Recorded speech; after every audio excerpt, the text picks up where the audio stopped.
We're now got a great panel, which is going to be in Portuguese, looking at the pre-owned market and selling pre-owned sales. We've got a packed panel, and I'm going to let everyone introduce themselves. So, Denise, do you want to go first? Do you want to just introduce yourself? Hi, my name is Denise Alonso. I work for South and Cross Aircraft. I'm sales director. E a gente combinou de falar em português e eu esqueci. É um prazer estar aqui com vocês no Corporate Jet Investors. Estou super feliz que a South and Cross está tendo essa oportunidade muito bacana da gente se apresentar. A empresa é americana e eu fico baseada e responsável pelas operações e pelos clientes brasileiros. Então, a gente está aqui junto com esse time maravilhoso, né? Então, estou super feliz de a gente estar falando sobre o mercado de aeronaves usadas, que está todo dia crescendo. Oi, boa tarde. Sou a Laurence Vidal, trabalho para a Jetcraft, América do Sul. E aí é um prazer estar com você. É a primeira vez que a Jetcraft está participando desse painel. Então, é um prazer. A gente vai falar hoje de nosso mercado da aviação executiva. Boa tarde a todos, eu sou Luiz Sandler, fundador da JetMatch e trabalho também no mercado secundário, comprando e vendendo aviões, e estou muito feliz de estar aqui com grandes profissionais e colegas aí para a gente trocar uma ideia e dividir um pouquinho as nossas experiências nesse mercado. Boa tarde, meu nome é Rafael Munhaine e eu sou vice-presidente de Sales da América Latina, da América do Sul, perdão. A gente está aqui na presença do William, que trabalha junto com a gente na Guardian Jet. O nosso sócio Gabriel Bastos também está aqui. A gente tem presença mundial, é uma empresa americana, participa de todos os eventos da CJI pelo mundo. E é um prazer realmente grande estar com essa oportunidade aqui, com os amigos aqui. So, Rafa, we've heard a lot this morning about uncertainty and tariffs. What's the mood like in the pre-owned market? A gente combinou de responder em português, but thank you so much for the question. Eu acho que nesse momento as informações estão mudando de dia em dia. Eu acho que se alguém cravar alguma coisa aqui, não vai ser com certeza alguma coisa precisa. Mas eu realmente acho extremamente importante todos que têm seus aviões, todos que planejam trocar seus aviões, eventualmente questões operacionais ou questões de uso, terem definitivamente um reconhecimento de quanto valem seus ativos, quanto vale a sua operação. A sua operação realmente está correta para o equipamento que você tem, olhando o supply chain, olhando as questões para frente, porque eu não sou economista, eu não sou produtor aqui de matéria, mas, de fato, alguma coisa vai mudar e eu acho extremamente inteligente todo mundo que tem seus aviões, suas operações, quantificarem o que tem e planejarem para os próximos 5 anos. Eu acho isso extremamente importante, é o que eu realmente recomendo nesse momento. Lawrence, what's your thoughts? So regarding the tariff, as Rafael said, I think it's very... a gente falou que a gente ia falar em português.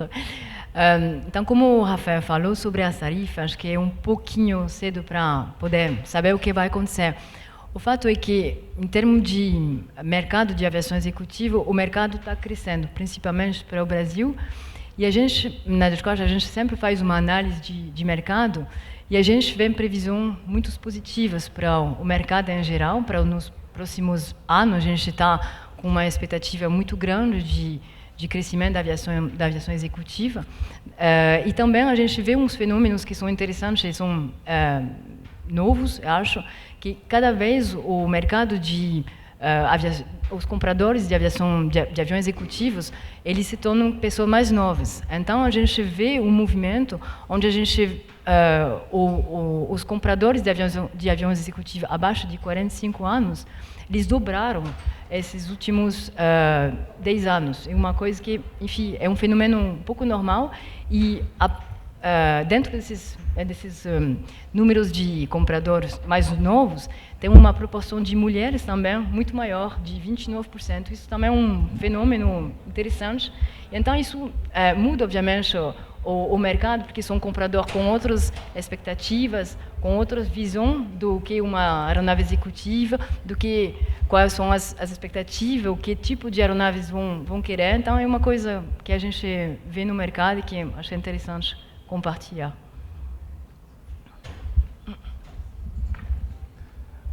Le, what's your view on the state of the market? Ok. O estado do mercado e com a questão das tarifas, né? Eu acho que essa das tarifas, como eles falaram, é um grande desconhecido. O avião, como outros bens assim de valor alto, tem uma complexidade logística e de fornecedores no mundo inteiro. Então, acho que ninguém sabe. Mas a gente já se deparou recentemente com uma situação meio complicada, porque a gente tem um avião que vai receber, por exemplo, motores que foram feitos overhaul. E aí a gente fala, mas será que se esses motores entrarem nos Estados Unidos, vai ter que pagar algum tipo de imposto ou não vai? Como é que a gente faz? Será que se o closing for feito lá, pode ter algum tipo de impacto fiscal? Então, isso foi realmente uma grande confusão, ninguém sabe. E pelo menos deram alguns dias aqui de sobrevida para a gente tentar resolver esses assuntos até que alguém entenda.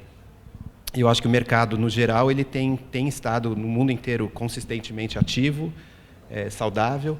Eu costumo dizer que você não tem hoje um mercado de aviação, você tem muitos mercados dentro do próprio mercado, ou seja por segmentos ou por modelos. E é interessante que, às vezes, num determinado modelo, o low-end se comporta de um jeito, ou tem uma tendência, o high-end de outra. Então, é um mercado, eu diria que está saudável, ativo, mas ele está se tornando mais complexo para navegar. E você não consegue falar hoje de um mercado de aviação, nem um mercado de jatos. Você tem comportamentos distintos.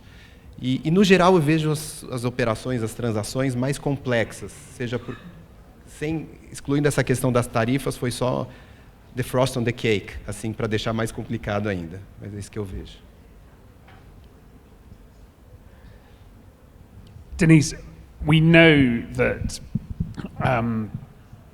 aircraft buyers are more likely to buy if they're feeling confident.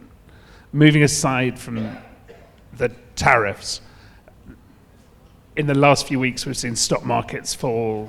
Are you getting a feeling that people are putting off deals a bit more now? Eu acho que o mercado brasileiro ele é muito potente. Então, esse é um mercado que se comporta diferente do resto do mundo, né? A gente é enorme, é um país continental, a gente precisa voar, precisamos estar presentes em vários lugares do Brasil, né? Os empresários brasileiros. Então, acho que isso não vai diminuir o mercado. Eu acho que as tarifas, o brasileiro é muito resiliente. Nós estamos acostumados com taxações, com surpresas de mercado, mas acho que isso não impede do mercado crescer e acho que acredito até que é uma oportunidade, né? Porque hoje a gente sabe qual é a precificação das aeronaves. Se amanhã, se realmente essas taxações acontecerem como o Trump colocou na semana passada, a gente provavelmente vai ver um aumento de preços das aeronaves novas, que talvez impacte no mercado das aeronaves usadas. Então, hoje as aeronaves estão muito bem precificadas, a gente sabe quantas máquinas custam. Então, eu acredito que se o cliente sabe aquilo que ele quer comprar, eu acho que esse é o momento certo dele comprar. A gente está numa taxação de importação para o Brasil excelente e um preço internacional ainda muito bom. Lewis, are you feeling optimistic about the Brazilian market? Sim, eu acho que o Brasil é um país que tem uma tradição de aviação, porque a aviação tem uma questão de poder financeira, é uma questão de querer, né, ou necessidade. O Brasil ele tem uma história de aviação e precisa de avião e culturalmente o avião é um ativo aceito. Uma coisa que acho que todos perceberam, e não só aqui fora, depois da pandemia, o comportamento do cliente, que era muito reativo às oscilações, então subiu o dólar, para tudo. Baixou a bolsa, para, ou tem uma mudança de governo. Então a gente percebeu um descolamento claro, assim como outros tipos de ativos, né, como real estate, outras coisas. Um descolamento, então, até o momento não dá para a gente mensurar nada. E realmente a questão das tarifas, se de repente os aviões, alguns modelos podem ficar mais caros nos Estados Unidos, de repente você pode ter um supply de determinados modelos, uma inflação de preço para modelos específicos que tem uma taxação melhor, acho que ninguém sabe. Mas eu diria que, no geral, o mercado ele ele não reage imediatamente aos fatos, mas eu acho que é cedo para a gente conseguir entender possíveis consequências, inclusive no nosso mercado. Laurent, we have a question about the Brazilian market, which I can't understand.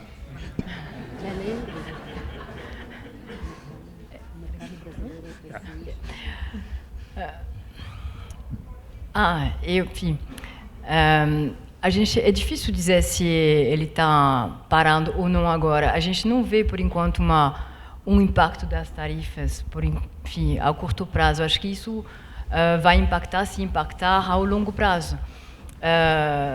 Mas, como a gente falou, o mercado brasileiro é um mercado resiliente que precisa da aviação. É uma ferramenta de trabalho para a maioria das pessoas, dos compradores. Às vezes tem uma cultura também de ter uma aeronave a lazer, mas também uma ferramenta para desenvolver o mercado, o network nesse Brasil gigantesco, onde as conexões da aviação comercial não chegam a maioria do tempo nos municípios. Então, eu acho que vai continuar assim porque por necessidade. Rafa, do you think this could be an opportunity for Brazilian buyers? Because I think historically we see Brazil as a market that takes a lot of pre-owned aircraft from America. And actually now you may have sellers in other countries who are keen to avoid any US issues. Eu concordo 100%. Eu acho que existe uma oportunidade de mercado brasileiro. Os números recentes, talvez a gente vai ter a apresentação do Flávio da BAG essa semana, esses 2 dias, mas a gente já ultrapassou a marca de 1.000 jatos aqui no Brasil. Me recordo que esse número era bem inferior a 20 anos atrás, que a gente talvez entrou no mercado. Eram 300 jatos há 20 anos atrás. Então a gente tem um incremento considerável de jatos e um potencial, também falando sobre os números passados, a gente já está alcançando a marca de quase 2.000 turboprops e 2.000 helicópteros turbina. Isso é reflexo de um mercado que exige a aviação executiva, um mercado que talvez tenha sido, em algum momento, de uma certa forma, a linha aérea não atende, né? Então, obviamente, as questões domésticas são necessárias, essas questões logísticas, mas eu vejo com bons olhos. Essa oportunidade de crescimento do Brasil é sustentável. A gente, como a Laurence comentou, a Denise também, os números de impostos e taxas estão estáveis. O que a gente não pode ter nesse momento é essa volatilidade, que ninguém toma decisão, esperando talvez ter um cenário de previsão melhor. Mas, respondendo direto à sua pergunta, a gente é otimista com base dos últimos números históricos e de tudo aquilo que a gente tem visto de manutenção de indicadores de mercado. Lawrence, are you seeing Brazilian buyers being more happy to look at a Chinese aircraft or a Middle Eastern one? So this is a good question. There is sorry. É uma boa pergunta, porque historicamente no Brasil tinha até uns anos atrás uma cultura de comprar aeronaves do Brasil mesmo, particularmente nos turboprops e aeronaves menores. E ainda essa cultura ela continua aqui. Porém, a gente vê esses últimos anos, com a demanda crescente dos aeronaves maiores transatlânticos, importações de aeronaves através do mundo, em qualquer região do mundo. Então, a gente vê aeronaves vindo da China, do Cazaquistão, da Austrália, de qualquer lugar do mundo. E hoje não é uma barreira, mas tem que saber fazer esse tipo de transações. Então, eu acho que é uma coisa interessante que justamente as empresas grandes como a Southern Cross, a Jetcraft, a GuardianJet, a JetMatch podem trazer para esse mercado justamente umas ferramentas, um profissionalismo para fazer esse tipo de transação que não são tão óbvias do que uma transação de uma aeronave vindo dos Estados Unidos ou da Europa. Ela requer mais um conhecimento, talvez, de legal, de ter algumas pessoas técnicas indo lá para fazer todo um trabalho mais específico para uma aeronave que você está do outro lado do mundo e que você quer importar no Brasil sem, às vezes, ter visto a aeronave. Então, eu acho que isso é um diferencial que nossas grandes empresas podem trazer para o mercado brasileiro, é uma coisa diferente, interessante para eles. Thoughts on importing aircraft from other countries?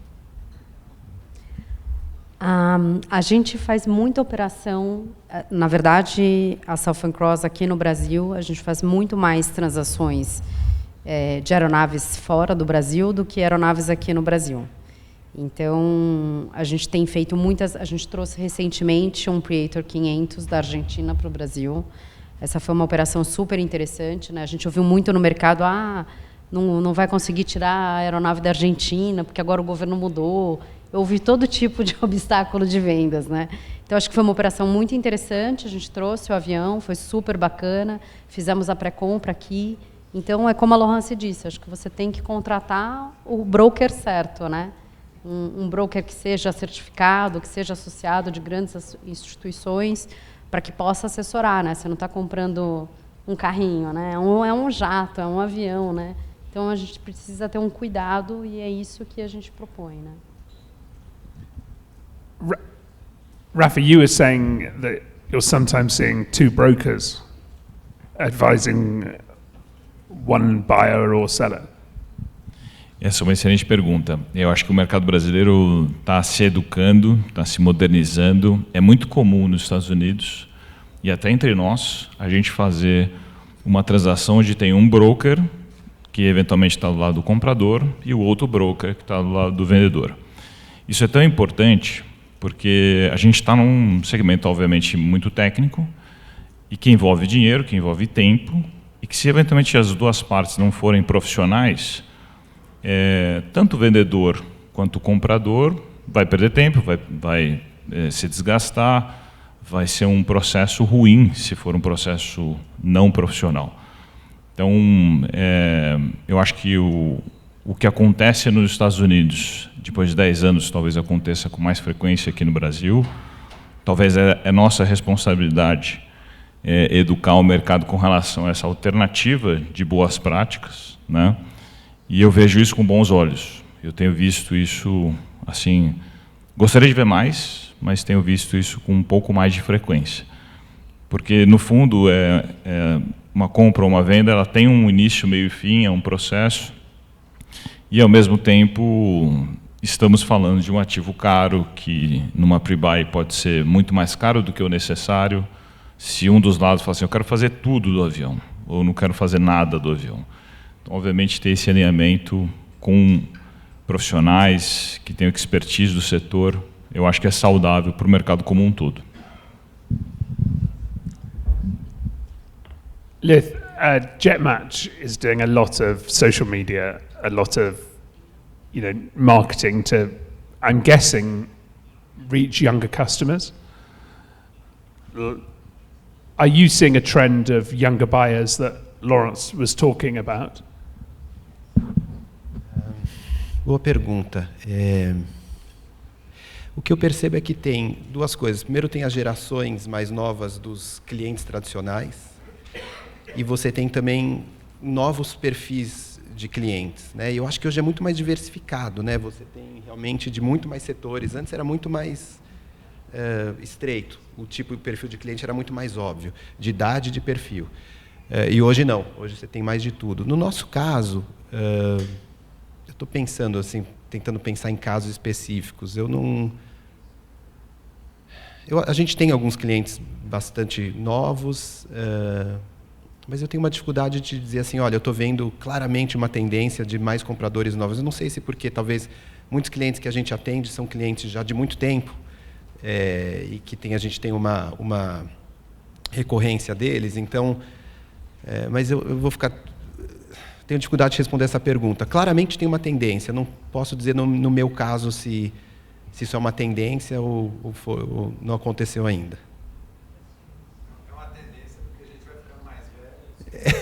Tem razão, Davi. É verdade. Antes, assim, os clientes tinham o dobro, o triplo da minha idade. Agora não. Então... Obrigado, Davi. Denise? Eu acho que está mudando muito. Eu estou super feliz que a gente acabou de atender a minha primeira mulher que eu atendi, que eu consegui vender uma aeronave para uma mulher, e é uma mulher de 25 anos. Então, eu acho que foi uma grande mudança para mim de enxergar e falar justamente isso que você falou. São mulheres super empoderadas, né? Novas fortunas, um novo caixa, né? Saindo daquele cliente tradicional, uma corporação de não sei quantos anos, não sei de que faturamento. Não, agora é uma mulher de 25 anos comprando avião. Então, eu tive o prazer de atender 2 mulheres, né? Nesse ano, com menos de 45 anos. Então, acho muito bacana. Estou muito feliz. Acho que é um novo mercado, sim, e acho que essas coisas vão cada vez mais mudar, né? And Rafa, are they happier dealing with the younger brokers rather than, the 2 old guys who used to run the business? Definitivamente o mercado chama atenção. Ser broker no Brasil é uma das melhores profissões do mundo, né? E algumas vezes passa essa impressão, mas é uma atividade comum, chama atenção. Acho que sempre tem espaço para gente nova que tem vontade de querer aprender. Isso definitivamente é uma constância, mas é um mercado que também pede um pouco de experiência, né? Você sempre vai ver gente que tem experiência, talvez revisitando os processos, lembrando de como é que talvez resolver alguma situação um pouco mais delicada. É importante ter, no meu ponto de vista, acho que experiência em transações para ter sucesso, né? Para você resgatar tudo aquilo que você já fez de melhor e tentar aplicar nas suas operações. And Lawrence, you're seeing the trend from the Jetcraft Resort research very much in Brazil? Yeah, maybe for my case, not. Para mim, não. Provavelmente no Brasil eu não reparei isso. Os números que eu falei são mais uma visão geral do mercado. No Brasil, eu não tive a sorte da Denise, não. Eu não reparei ainda essa tendência necessariamente aqui, não. And now you're going to spend hours trying to find out who it was and stealing them for Jetcraft. We have an audience question saying, what could be the potential, I think it's if the consolidation of tariffs impacts the market, what could be the potential in the market? Eu acho que eu posso talvez trazer um pouco dessa resposta. De novo, é muito cedo, na minha opinião, para falar.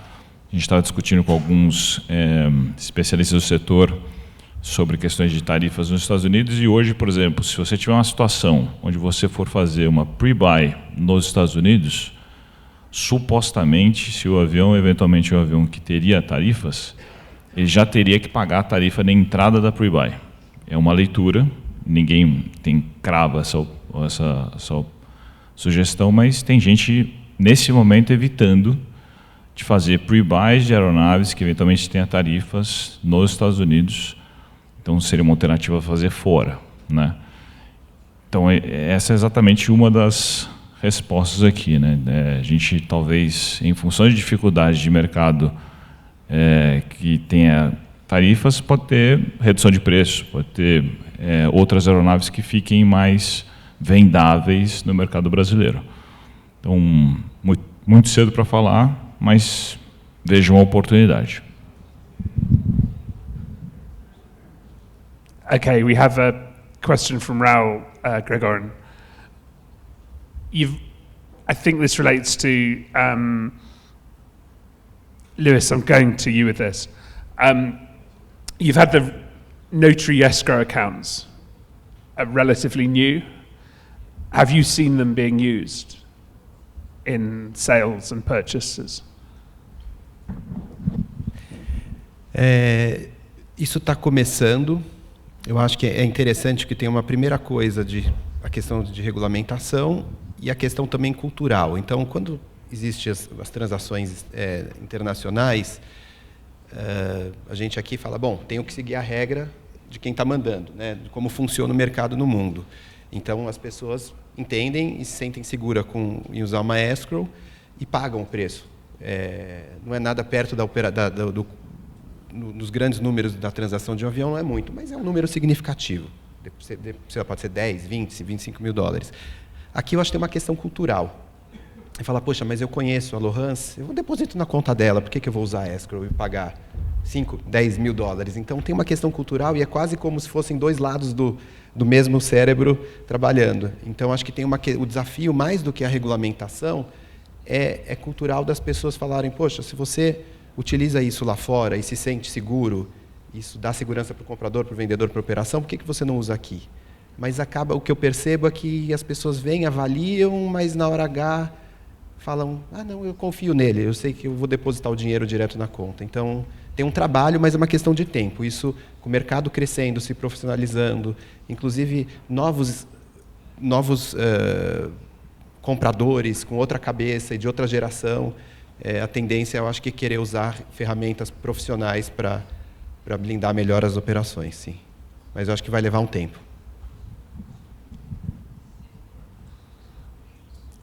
Denise, the audience is asking, what are the things that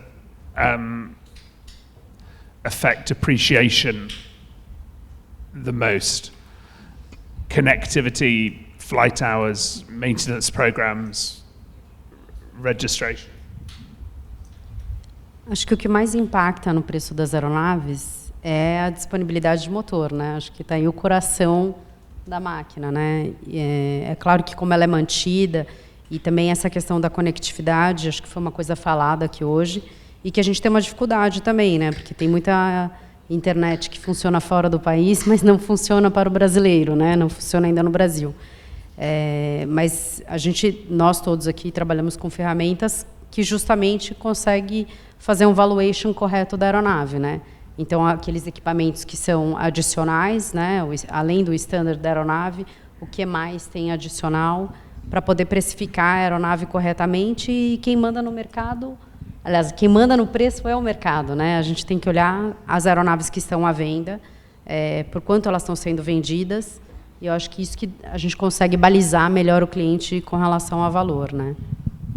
Um adendo adicional é as próximas manutenções, né? As inspeções pesadas, isso aí tem, na minha opinião, muito valor no momento da venda ou no momento da compra, dependendo do lado que você está. No momento da venda, se você eventualmente está vendo que a inspeção de 144 meses ou C-checks ou qualquer outra inspeção de 10 anos de algum modelo, é importante você olhar esses números e tomar a decisão se você quer fazer aquela inspeção ou, eventualmente, não correr esse risco de parada 8 meses da aeronave, contas que são altas. Então, essas questões das paradas de manutenção extremamente importantes. Realmente, eu acho que quando a valorização do avião tem função direta de ano e horas, para cada ano, quanto mais horas, obviamente, vai valer menos, mas, como a Denise falou, a questão, principalmente acima de uma categoria de avião, é muito linear. Se o avião vale 10, você já assume que é 10 com plano de motor. Se ele não provisionou isso, e para você entrar nesse plano vai custar 4 milhões, então esse avião, na teoria, vale 6. Então, isso é um impacto direto. que o Rafa falou também é super importante, a questão de você comprar um avião com uma manutenção que vai vir, não é nem só o custo que você poderia até precificar. É a questão que toda vez que você abre o avião numa manutenção grande, você não sabe o que você vai encontrar. Então, você pode falar, vai ser uma manutenção de $500 mil, mas se ela sai $1,5 milhão? Porque tinha, sei lá, uma corrosão ou componentes ali que precisavam ser trocados. Então, esses fatores impactam diretamente. E o resto, se o interior foi renovado, se tem a internet ou outros equipamentos, eles vão adicionando o preço, ao preço comparado a outros. Sim, exatamente o que eles falaram. É bem, enfim, a maneira de avaliar uma aeronave é bem padronizada. Então, a gente vai pelas ferramentas que a gente tem, a gente coloca as horas, a gente vai olhar as próximas manutenções, deduzir o preço, e no final você tem um valor final que seria um padrão, o valor padronizado da aeronave no mercado. Aí vem as coisas que são mais, enfim, subtis. Então, a configuração interior é muito diferente, muito exótica.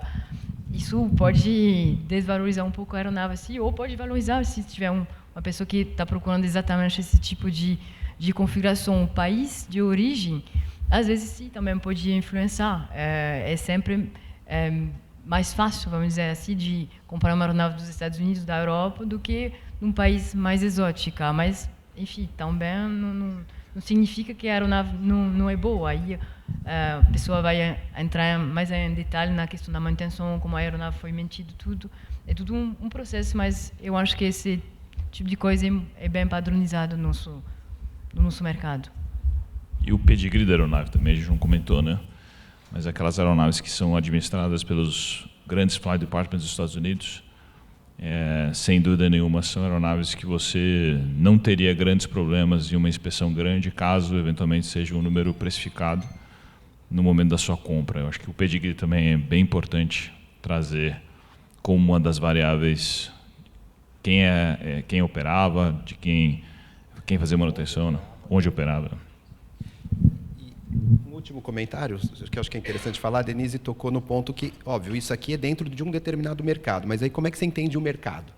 Né? Então, o mercado você entende com base naquelas negócios que estão acontecendo, quais são os asking price, quais foram os recent sales, e etc. E eu queria até tocar num ponto que eu acho interessante, porque os brokers profissionais e nós, esse grupo aqui, a gente troca muito, a gente se ajuda muito mutuamente, de dividir, porque às vezes eu tenho um avião para vender que ela acabou de vender, então ela tem uma informação mais atual e a gente se ajuda muito e troca muita informação. E eu acho que quanto mais essa informação é alinhada e balizada com a realidade, todo mundo se beneficia. E principalmente a pessoa que está comprando, que vai fazer parte de um mercado mais simétrico. If I gave any one of you a serial number for an aircraft, you could come up with a pretty decent valuation without seeing it. How much, as a percentage, does it go up or down when you've actually, stepped on it and looked at the records? Does that make sense? How much what? Roughly, if I said to you, I want a valuation, or I'm thinking of selling, I don't know, M Magic, you can find out a lot about the aircraft. What's the spread when you actually sit down and look at it? Essa é uma excelente pergunta. Muito inteligente a tua pergunta, porque de fato existe método para isso. Então, obviamente, tem o valuation da aeronave com os opcionais, que eventualmente pelo número de série talvez a gente não consiga trazer todos os opcionais, mas brokers grandes têm seus times que têm ali os seus researches, que são as pessoas que buscam informações das últimas vendas recentes. E últimas vezes recentes, talvez num período aí de 6 meses, não mais do que isso, para não derivar o mercado. E isso é muito importante.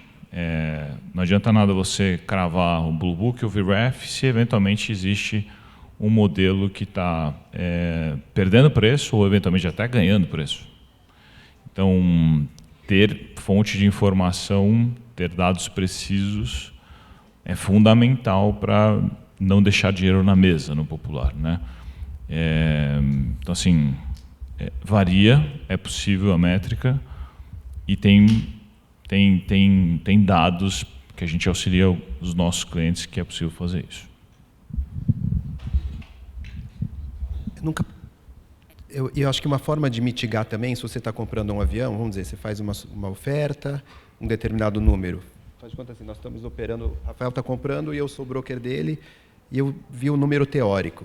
Antes de a gente ter um contrato e esse avião com uma inspeção de pré-compra, geralmente se faz um visual inspection, quer dizer, uma mini pré-compra, uma inspeção preliminar, que aí você conseguiria, com gente capaz, tentar mitigar esse risco. De repente, se você achou que era um avião de 20, viu alguma coisa muito errada, e de repente você descobriu que é um avião de 16 ou de 18, porque...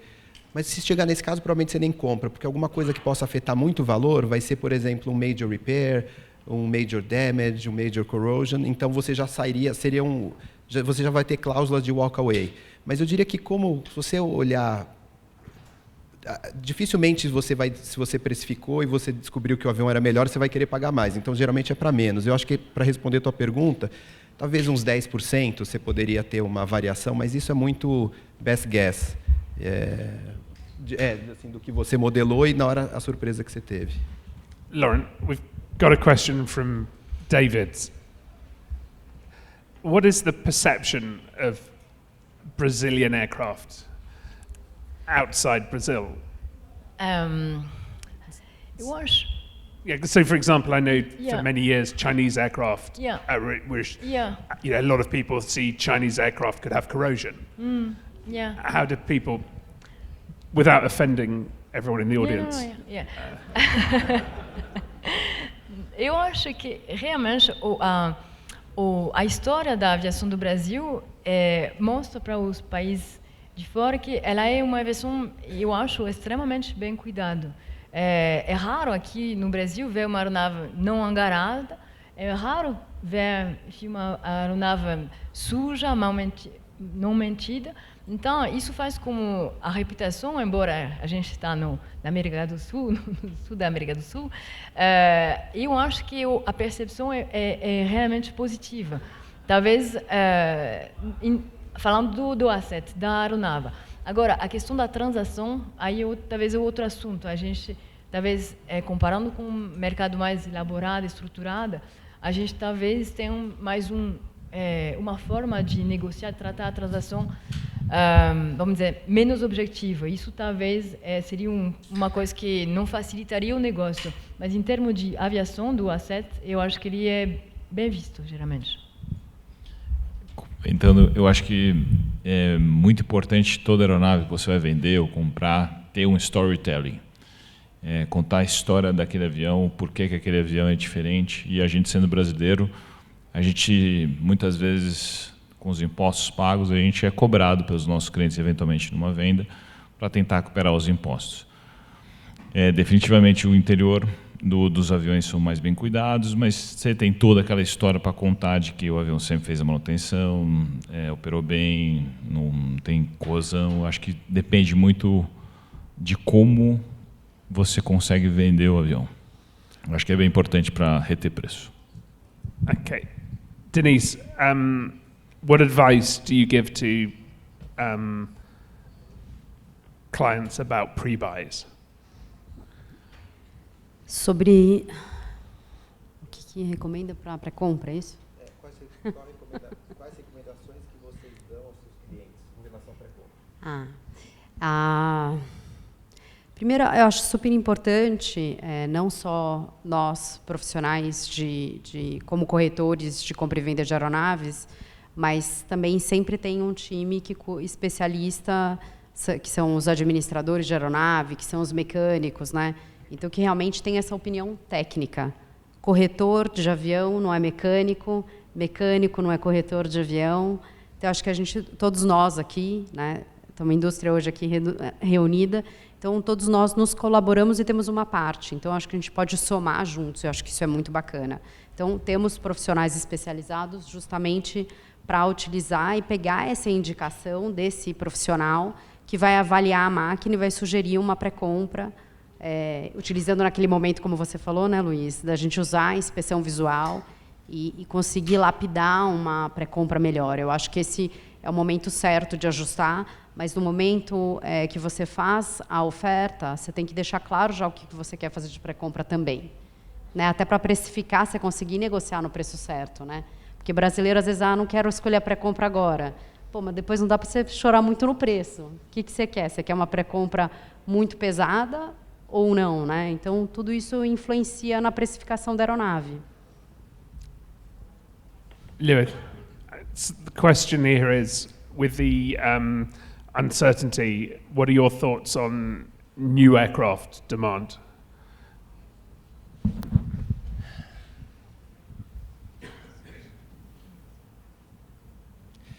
Olha, difícil, porque o avião ele é tão complexo. Você tem, por exemplo, motores que vêm do Canadá, componentes que podem vir do Brasil, da Ásia, dos Estados Unidos. Então, assim, o avião ele é uma integração de componentes de tudo que é lugar do mundo. Então, sei lá, matematicamente você precisaria entender quais vão ser as tarifas e como elas vão impactar naquilo e calcular. Difícil assim dizer nesse momento qual pode ser o impacto, mas eu acho que isso vai se ajustar de alguma forma ou outra, senão vai ser uma indústria muito relevante que vai se inviabilizar e, enfim. Okay. Final two questions. Steve Visano at the Jet Business has built a huge social media presence, but he doesn't speak Portuguese. Do you think someone should be doing the same thing with social media in Brazil? Anyone can answer that one. Se me permitir, eu acho que ele achou uma fórmula que é muito ele, faz muito parte da capacidade, da característica dele. Ele é um pioneiro, um inovador, e ele percebeu isso. Então ele faz isso muito bem. Então eu acho que tentar repetir o que ele fez, eu acho que vai ficar um copycat estranho. Como alguém fazia aqui, vamos dizer, como a gente tem uma expressão até um pouco preconceituosa, que vai falar, vai ficar tupiniquim. Assim, então, mas ele foi muito capaz e eu acho que ele achou um nicho e sabe fazer bem. Agora, se alguém tiver algum talento para fazer isso, não vou ser eu, mas, enfim... One great Steve Visano fact is that in the old days, Cosmopolitan magazine used to always have a Bachelor of the Month, and Steve was that in 1983. I think the June issue, I'm not sure. Final question. If you had to leave your job at your current broker and work for another one on the panel, which would you choose and why? Rafa? Eu vou escolher meu amigo aqui para procurar emprego com ele de novo. Não, eu acho que essa é uma pergunta injusta e, na realidade, todos são super capazes e eu acho que a gente, de fato, tem muita amizade aqui nesses dois sofás e o importante é a gente se fortalecer porque o mercado é grande, tem várias oportunidades, eu acho que tem espaço para todo mundo. A pergunta é difícil, mas eu tenho boas opções aqui. Tem a Guardian, a Jetcraft, a Southern Cross. Ou a gente funda uma nova empresa. Nós, se a gente sair, a gente funda uma nova, nós todos. Mas assim, eu acho que tem o maior respeito e como eu falei, acho que tem um mito que as pessoas acham que os brokers se matam. Eu acho que a concorrência dos aviões novos, é muito dura. Porque, vamos dizer, um mercado somente menor, se você estima que pode vender 3 ou 4 aviões grandes novos, você perdeu 1 ou 2 vendas, acabou seu ano. Ou se aquele ano só comprarem 2 aviões ou 1 e você não fez nenhum. Mas no mercado de usados, a cooperação dos brokers é muito maior do que uma eventual competição que é natural, saudável, e eu acho que a gente vê claramente a barra do mercado local aqui subindo muito. E muito pela presença aí das grandes empresas. Um papel super importante. Realmente é mais um prazer, como eles falaram, é mais para nós, é mais um prazer de trabalhar entre nós. Na verdade, é mais fácil fazer um negócio quando tem 2 brokers do que a gente trabalhar diretamente com o cliente final. Então, para nós, a gente se conhece muito bem no mercado e trabalhamos junto de maneira, eu acho, super correta e é realmente um ambiente de trabalho agradável, eu acho. Difícil essa pergunta, hein? Eu estou muito bem na minha casa, obrigada, Patrick. Eu sou fã da Southern Cross, adoro meus colegas de trabalho, me sinto em casa, estou super feliz. Mas eu também sou fã desse time. Então, eu acho que seria uma briga boa aí, da onde a gente consegue aprender mais, né? Porque eu acho que no final do dia, esse é o mercado de aprender a cada dia com cada operação, né? Então, da onde a gente conseguiria aprender mais. Mas eu tenho certeza que, em qualquer caso, eu estaria super tranquila também e muito bem assistida. You all answered that like politicians. Thank you very much. Thank you.